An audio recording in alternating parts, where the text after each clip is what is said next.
Welcome everybody to TA Films. Go ahead, bikers.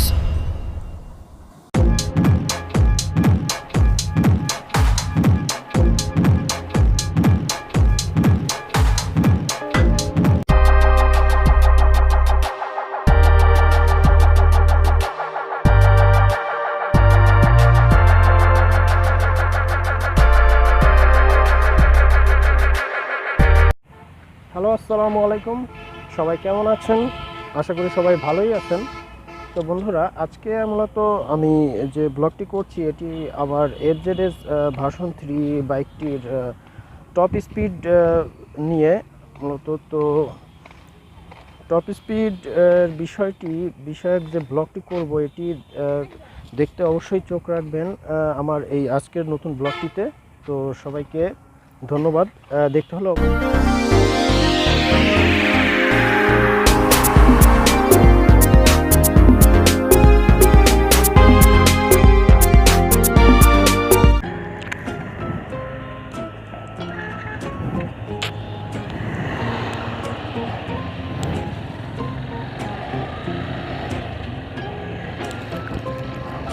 Hello, আসসালামু আলাইকুম বন্ধুরা। সবাই কেমন আছেন? আশা করি সবাই ভালোই আছেন। সবাইকে স্বাগত জানিয়ে শুরু করছি আজকে আমার নতুন ব্লগ। সো বন্ধুরা, আমি এখন আছি যে আমাদের খুলনা মহানগরীর যে বাইপাস সড়কটি রয়েছে সেই সড়কটিতে। এই সড়কটির বিষয়ে বলতে গেলে বলতে হয় যে এই সড়কটির ব্যবহৃত হয় মূলত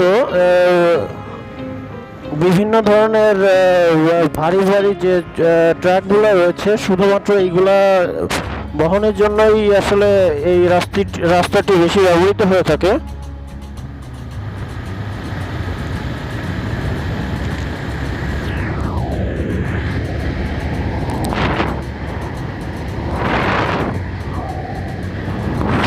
আপনারা দেখতেই পাচ্ছেন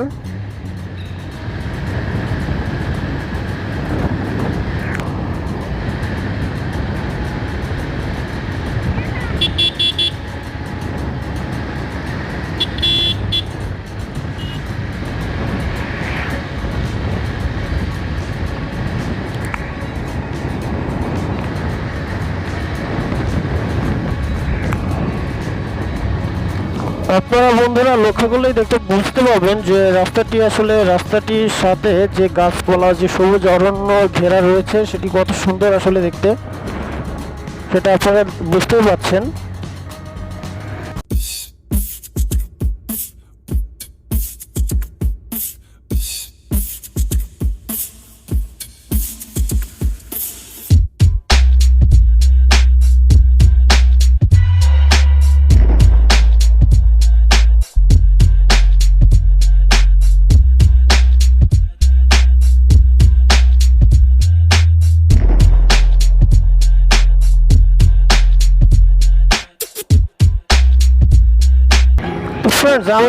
আমি ব্লগটিতে আপনাদের মাঝে বলতে চাই যে টপ স্পিড নিয়ে কিছু কথা বলতে চাই। যে টপ স্পিড বিশেষ করে আসলে আমরা যতটুকু জানি বাংলাদেশের প্রেক্ষাপটে যে R15 যে বাইকটি রয়েছে মূলত সেই বাইকটি এবং সাথে সাথে GSX 150R এবং CBR এটি আমরা যতটুকু খেয়াল করি যে এই ধরনের বাইকগুলোতে আসলে অনেক বেশি 150cc সেগমেন্ট হওয়া সত্ত্বেও বেশ পাওয়ার দেওয়া থাকে। যেমন আমরা বলতে পারি যে 18 BSP থেকে 19 BSP পর্যন্ত দেওয়া থাকে, যার ফলে আসলে অনেক বিভিন্ন রিভিউতে দেখা যায় যে R15 নিয়ে কিন্তু বন্ধুরা অনেকে 155 পর্যন্ত এবং পাশাপাশি GSX নিয়ে কিন্তু প্রায় 169 পর্যন্ত টপ স্পিড উঠে থাকে।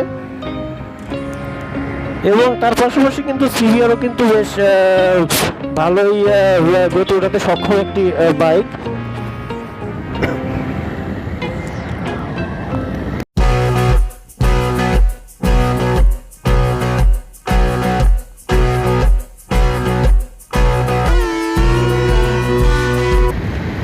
এবং বন্ধুরা বন্ধুরা বলতে গেলে আসলে ভালো লাগে যে তারপর থেকে আসলে যে বাইকগুলো রয়েছে 150cc সেগমেন্টের মূলত রেসিং এডিশন বাদে সেগুলোতে কিন্তু যেমন হর্নেট, এফজেডএস, তারপর এক্সব্লেড এই টাইপের বাইকগুলোতে কিন্তু স্পিড বেশ কম তুলনামূলক কিন্তু অনেক কমই দেওয়া রয়েছে, যার ফলে কিন্তু দেখা যায় যে এগুলোও আসলে একদম কম স্পিড উঠাতে সক্ষম তা নয়, প্রায় 135 পর্যন্ত কিন্তু বেশ ম্যাক্সিমাম বাইকগুলোই উঠে থাকে। সো আসলে কি স্পিডিংয়ের ক্ষেত্রে আসলে কখনোই আমি বলবো না যে আপনারা স্পিডিং করবেন বাইক নিয়ে, কিন্তু আসলে এটা মোটেও ঠিকও নয়। সেক্ষেত্রে আসলে স্পিডিং করার ক্ষেত্রে যদি কেউ করেও, আমরা যে বাইকার ভাইরা আছে তারা যদি করে, কিন্তু সেক্ষেত্রে অবশ্যই সাবধানতা অবলম্বন করতে হবে আসলে, কারণ সাবধানতা অবলম্বন যদি না করা হয় তাহলে কিন্তু ওর জীবনের অনেক বড় ধরনের বিপদ ঘটে যেতে পারে এবং জীবন নাশ পর্যন্ত হওয়ার সম্ভাবনা রয়েছে। সুতরাং বন্ধুরা যদি কেউ ট্রাফিক স্পিড উঠাতে চায় তাহলে কিন্তু তাকে অবশ্যই এই বিষয়গুলো খেয়াল রাখা উচিত।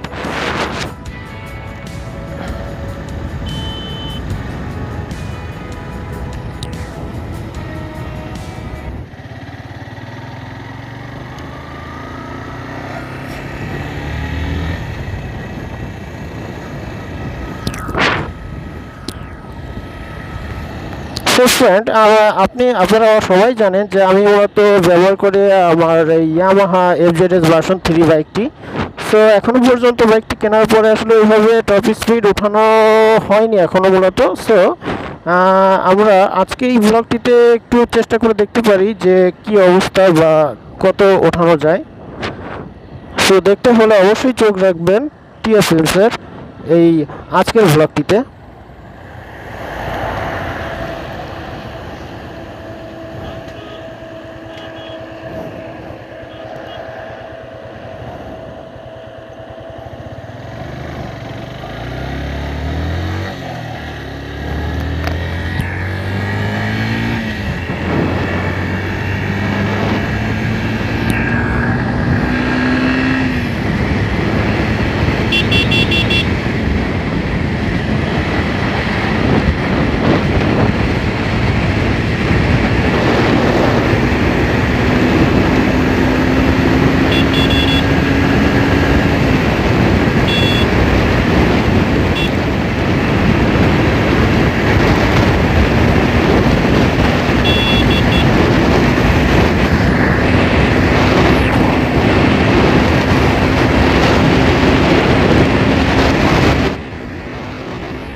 অবশ্যই 110 নয়, মিনিমাম 122 পর্যন্ত বা 20 পর্যন্ত আমি অবশ্যই ওঠাতে পারবো।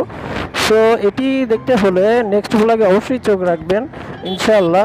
নেক্সট ব্লগটিতে আমি দেখাবো যে আমার এই এফজেডএস ভার্সন 3 এর হাইয়েস্ট টপ স্পিডটি, যেহেতু আজকে দেখলেন একটুখানি রাস্তায় বেশ ভারী যানবাহন ছিল, সেহেতু কিন্তু আমি এটা আসলে যতটুকু পারলাম ততটুকুই করে দেখানোর চেষ্টা করছি আপনাদের মাঝে বন্ধুরা।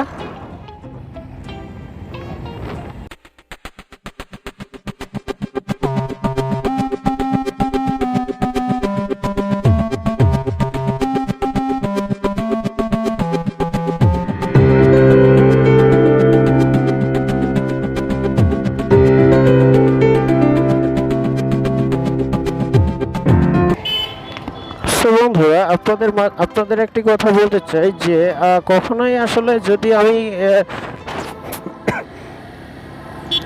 কখনোই কিন্তু টপ স্পিডে বাইক চালানো বা এগুলা করা কখনোই ঠিক নয়। তারপরেও আমি মূলত ব্লগ করার জন্য মূলত আজকে আপনাদের দেখানোর জন্যই কিন্তু একটু স্পিডিং করলাম। তো যাই হোক, বিষয়টা হচ্ছে কি বন্ধুরা,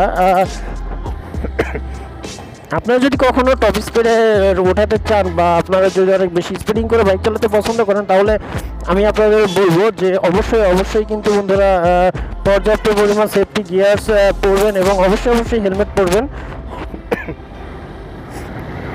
আর বাইক যখনই বের করবেন তখনই কিন্তু হেলমেট দিতে কখনোই ভুলবেন না, যদি কিনা ডিস্টেন্স যতটুকু কমই হোক না কেন আর বেশি হোক না কেন সেক্ষেত্রেও। দুঃখিত বন্ধুরা, আসলে কি যে আমি একটু মাঝে অসুস্থতার কারণে কিন্তু আপনাদের মাঝে ব্লগ দিতে লেট করছি। তো এখনো পর্যন্ত পুরোপুরি সুস্থ হতে পারি নাই যদিও, তারপরও কিন্তু এই অসুস্থতার ভেতর কিন্তু আপনাদের দুঃখিত, অসুস্থতার ভেতরে কিন্তু আমি আপনাদের মাঝে কিন্তু ব্লগ করছি। তো আশা করবো বন্ধুরা যে আপনারা অবশ্যই পাশে থাকবেন, লাইক কমেন্টস শেয়ার করবেন, করে অবশ্যই উৎসাহ দেবেন যাতে করে আমি আসলে আরও অনেক দূর এগিয়ে যেতে পারি।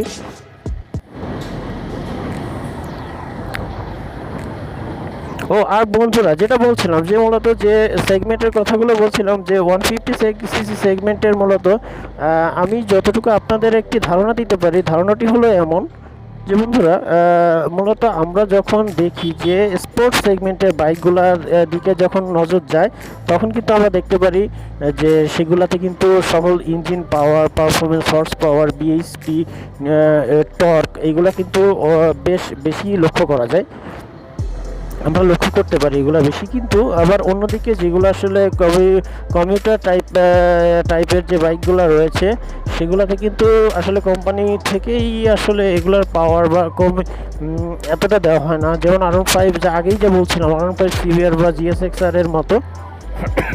কিন্তু একটা বিষয় হলো এমন যে নেকেড স্পোর্টস বাইকের ভিতরে কিন্তু বর্তমানে বাংলাদেশে কিন্তু বেশ পাওয়ারফুল ইঞ্জিনের বাইক দেওয়া হচ্ছে। যেমন আমরা যদি নেকেড স্পোর্টসের ভিতরে GSX যে 150 যে বাইকটি রয়েছে নেকেড স্পোর্টস, এটি কিন্তু এটির দিকে লক্ষ্য করলে কিন্তু আমরা বুঝতে পারি যে কিন্তু অবশ্যই অনেক বেশি গতি দেওয়া।